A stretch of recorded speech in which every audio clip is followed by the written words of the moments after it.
Hello विद्यार्थियों, तो चलिए आज आपके लिए लेकर आए हैं पार्ट 5। ठीक है, तो आव्यूह का पार्ट 5 लेकर के आए हैं और जिसमें देखते हैं इसके पहले का क्लास में बताया गया था आव्यूह का परिवर्त क्या होता है, और उसको फिर से रिवाइज कर लेते हैं।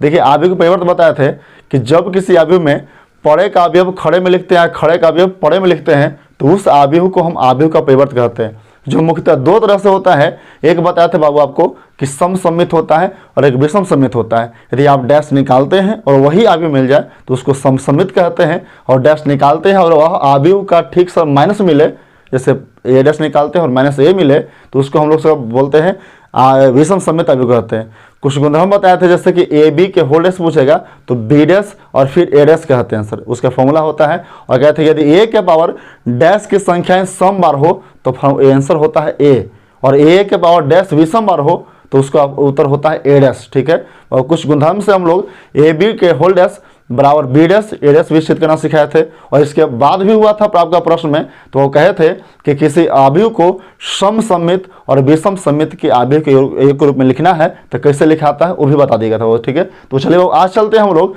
कि दो आव्यूह को आपको बराबर करके उसमें दोनों आव्यूह में एक्स और वाई का मान पूछता है। जैसे वो देखिए, हो सकता है कि जैसे दे दे आपको एक्स वाई और 5 और जेड दे दे, इस तरह के आव्यूह दे दे, और एक और दे दे यहाँ पर, जैसे 6 कर देते हैं। ठीक है, और यहाँ 5 4 कर दे, जेड कर दे, और यहाँ फिर आपको से डब्लू कर दे। ठीक है, और आपसे कहा जाए कि बताइए एक्स वाई जेड और डब्लू का मान क्या होगा। ठीक है, तो देखिए किसी आव्यूह को दोनों बराबर, इसको समतुल्य आव्यूह भी कहते हैं, इक्विवेलेंट मैट्रिक्स भी कहा जाता है। और इससे यदि किसी आव्यूह से आपको एक्स वाई जेड का मान निकालना हो तो कोई टेंशन लेने की बात नहीं है। आप देखिए उसका स्थान का कहाँ कहाँ है, वही स्थान को बराबर करना है वो। ठीक है, तो देखिए आप एक्स का स्थान क्या वहाँ पर है, यहाँ पर है, तो 11 से 11 बराबर कीजिए, और यहाँ 12 से 12 को, 21 से 21 को, और 22 से 22 को। जिसका मान निकालना है उसको देखना है कि वह कितने स्थान पर है, और उसके अगले आव्यूह में स्थान से बराबर करिए और उसका मान निकालते हैं। देखिए एक्स का मान निकालते थे, एक्स का मान कितना होगा, 11 पर है ना,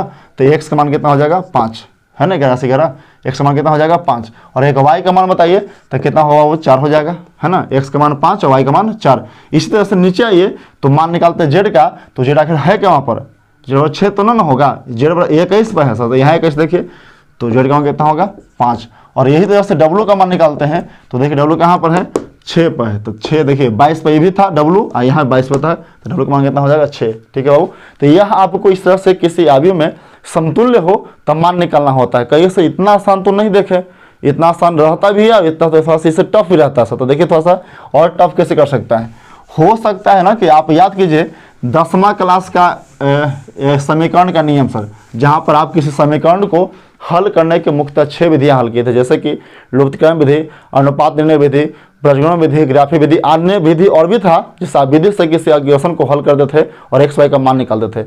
हो सकता है कि वैसे ही एक इक्वेशन टाइप का इसमें दे दे सर, जैसे हो सकता देखिए ऐसे दे दे एक्स प्लस वाई बराबर वाई के दे दे, यहाँ दे देगा 4, और यहाँ पर एक्स माइनस वाई दे देता है 6 दे देता है।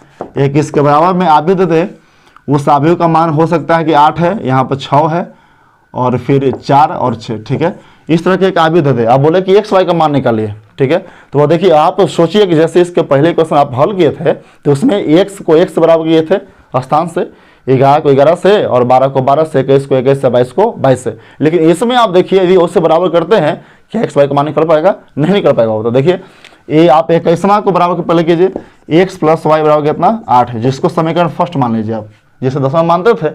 अब इसी के बाद ये देखिए 21वां देखिए, एक्स माइनस वाई बराबर कितना हो जाएगा 6 हो जाएगा, इस समीकरण नंबर 2 हो जाएगा वो। अब दोनों को हल करना है, तो आप याद कीजिए सर कि जब हम लोग को समीकरण मिल जाए, दो चर का समीकरण, उसको हल करना हो तो पहले उसमें देखते हैं कि कौन सा चर बराबर है। यदि चर बराबर हो तो उस चर का चिन्ह देखते हैं कि प्लस है कि माइनस है। यदि दोनों चिन्ह प्लस प्लस माइनस माइनस होगा तो उसको हम लिखते हैं जोड़ने घटाने पर, ताकि चिन्ह अलग हो जाए और कट जाए सर। लेकिन यदि चिन्ह असमान दिखे तो बस जोड़ने पर लिखते हैं और कट जाता है। लेकिन यदि मान बराबर न हो तो पहले बराबर करते हैं सर, क्या बराबर नहीं है, क्या बराबर है ना, बराबर हो, 100 बराबर है, दोनों में x है, y बराबर है, तो दोनों तो बराबर है। फिर देखते हैं चिन्ह किस में असमान है, तो असमान किस में है, y में है, तो इसको जोड़ने पर कट जाएगा। यदि घटाने पर लिखेंगे तो x कट जाएगा, क्यों प्लस क्या हो जाता है माइनस, घटाने पर चिन्ह बदल जाता है नीचे वाला समीकरण का। तो यहाँ वो लिखते हैं जोड़ने पर कोची जोड़ने पर, समीकरण 1 और 2 को जोड़ने पर। आप विस्तार से कर सकते हैं कि समीकरण 1 और 2 को जोड़ने पर, जोड़ने से क्या होगा सर कि y से y क्या हो जाएगा, कट जाएगा। y प्लस में था और यहाँ माइनस में है, कट जाएगा। ठीक है, इसमें सर आप ये देख लीजिए x और x कितना हो जाएगा 2x, इसी तरह से 8 6 कितना हो जाएगा 14 हो जाएगा। ठीक है, अब काटिए 2 7 14, x मान कितना 7। ठीक है, अब x का मान, यही x का मान आप किसी समीकरण में डाल सकते हैं, 1 में चाहे 2 में। अब एक में लिख सकते हैं x का मान समीकरण 1 में रखने पर, समीकरण 1 में रखने पर। ठीक है, अब रख देबू एक बाद आप तो रखला जमा करते हैं 1 चाहे 2 में, अब रख दीजिएगा तो रखिए सर किस में रखें हम, 1 में ना। एक है था कितना, तो x प्लस वाई बराबर कितना हो था 8 था, इसी का मान का हम डालिए तो 7 प्लस वाई बराबर कितना हो जाएगा 8, y बराबर 8 आई प्लस कहाँ पटे माइनस में, तो y का मान वो कितना हो गया 1, यानी x और y दोनों का मान निकल गया। अब थोड़ा सा एक बात आओ आप सुनिए, कभी भी इस सब आंसर लिख करके बिहार बोर्ड के विद्यार्थी आप यदि हैं तो थोड़ा सा इसको लत लगाइए कि लिख करके आप दाएं तरफ रिक्वायर्ड आंसर भी लिखना सीखिए सर। ना तो आप सोचिए कि आप ही कॉपी जांच कर रहे हैं और कहीं कोई विद्यार्थी कोई कॉपी आप देखे पूरा बनाया रहे और आप उसमें आंसर ढूंढने के लेकर आंसर लाया कि नहीं लाया है, तो लेकर क्या गलती करता है, बना लेता है और आंसर कहीं कोना घुसड़ देता है। बताइए उसको आंसर नहीं मिलेगा तो कहे कि लेकर प्रयास तो किया था लेकिन बना नहीं है, तो 5 में मात्र 4 नंबर दे ना, 3 नंबर दो ना। ठीक है ना, पूरा नंबर नहीं देगा आपको, तो यदि पूरा नंबर चाहिए तो कम से कम उसको ये भी दिखाइए कि हम पूरा बना लिए हैं और आंसरों कहीं है सर कहीं बढ़िया से लिख के घेर लेंगे। तो लिखेंगे कोची रिक्वायर्ड आंसर और आपसे जिसका मान पूछा है उसका मान अच्छा से लिख लेंगे 7 और y का मान कितना 1, और लिख के साथ साथ घेर देंगे ताकि उसको एग्जामिनर को दिखे, जो कॉपी जांच करता है उसको दिखे सर कि हाँ लेकर बनाया भी है और आंसर भी लाया है।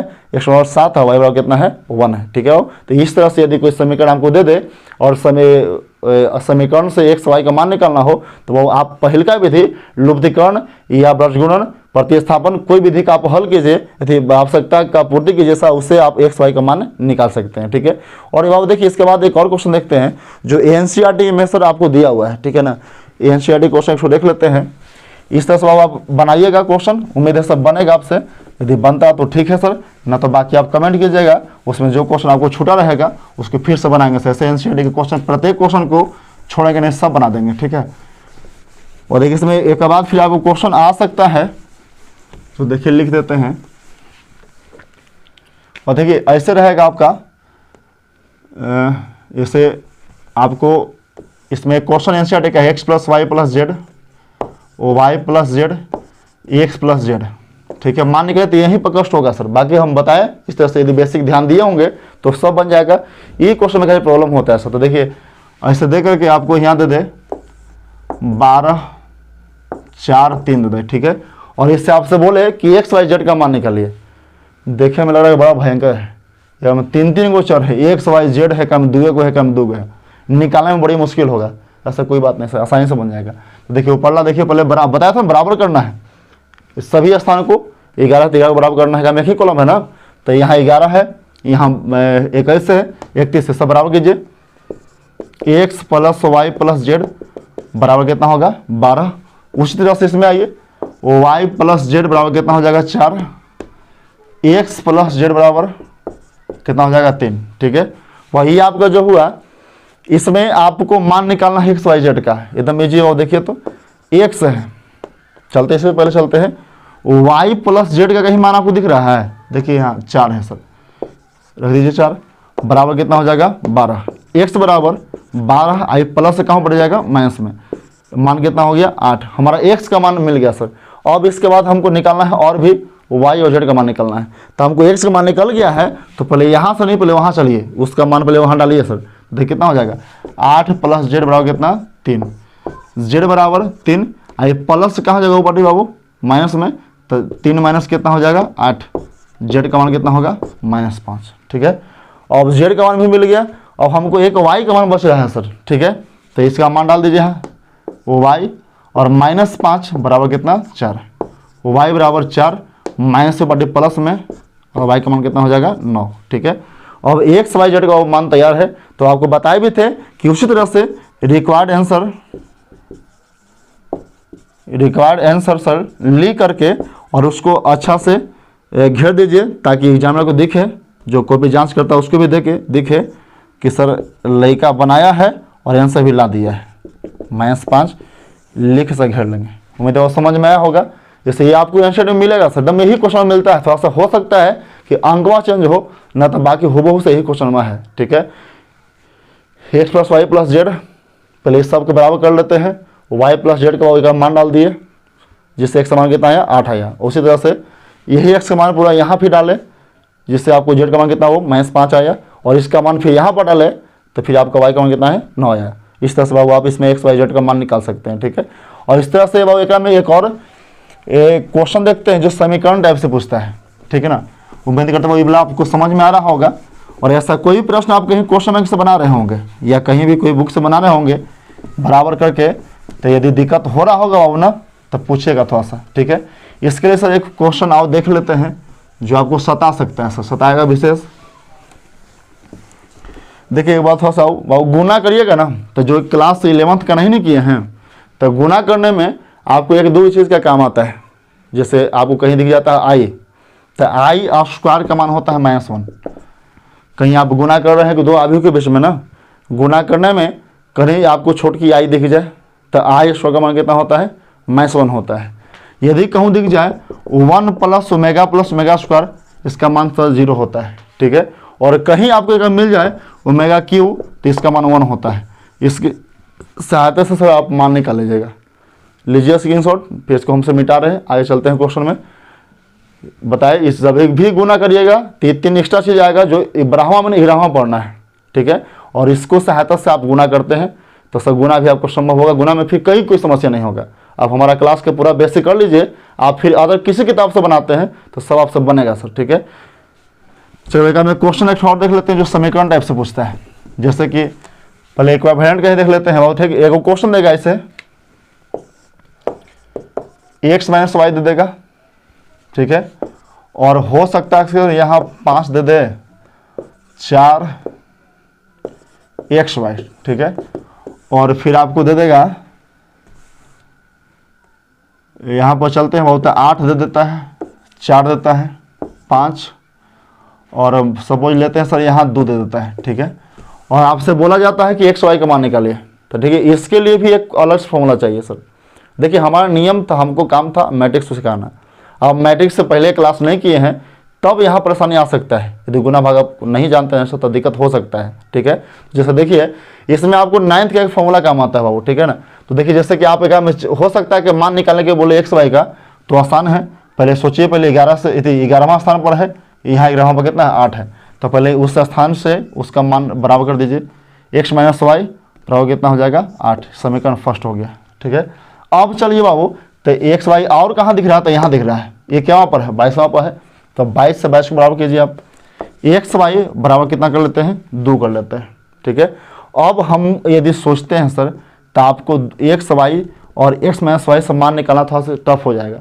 तो पहले हम x - y एगो है ना, यदि हमको x + y मिल जाता तो हमको समीकरण हल करना आसान हो जाता सर। तो पहले x + y निकालेंगे सर। ठीक है, तो देखिए एगो फॉर्मूला आप जानते होंगे, a + b के द होल स्क्वायर फॉर्मूला होता है a - b के the whole square, a - b के द होल स्क्वायर, और होता है बाबू +4ab होता है। ठीक है, +4ab होता है। ये फॉर्मूला किसका होता है a + b के द होल स्क्वायर के। तो आप बताइएगा हमको a - b ज्ञात है ना, a + b निकालना है, यानी a मानी x को और b मानी y को, यानी x + पहले y निकालना है सर। तो निकालते हैं। ठीक है, तो हम बताइए इसका निकालना है, फॉर्मूला हो जाएगा x - y का होल स्क्वायर और +4xy हो जाएगा बाबू। ठीक है, तो बताइए x + y के द होल स्क्वायर आप निकालते हैं, इसका मान बताओ तो माइनस में कितना है बाबू 8 है, तो 8 का स्क्वायर है 8 × 8 = 64 प्लस 4 गुना इसका मान कितना है 2 है, तो 4 दूना 8 हो जाएगा, 2 यहाँ लिख देते हैं सर, तो 4 में कितना हो जाएगा 8 हो जाएगा। ठीक है, 8 हो गया।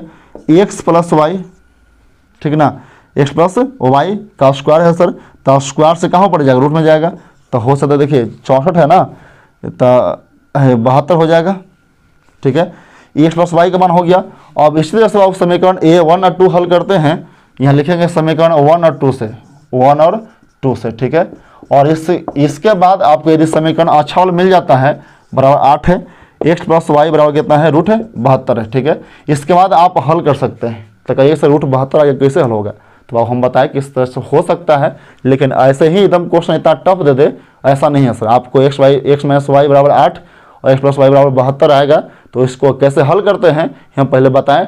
लुप्तीकरण से, प्रतिस्थापन से, किसी से आप हल कर सकते हैं, ठीक है। लेकिन रूट 72 आएगा से इतना टफ नहीं आएगा, थोड़ा सा हल्का मान आएगा, जिसको आप हल करने में परेशानी नहीं होगा। इससे अपने मन से हम दिए हैं तो थोड़ा सा मान उल्टा पुल्टा पड़ गया है, इसकी परेशानी के बाद नहीं है वो, ठीक है। चलो इसके बाद चलते हुए इसके बाद समीकरण सीखते हैं। ये आपको सर समतुल्य से आप मान निकालना था, ठीक है ना, और समीकरण पाओ, ठीक है। इसके बाद अगले वीडियो में मिलते हैं और उसमें समीकरण आपको बताएंगे। आज के लिए इतना ही, धन्यवाद।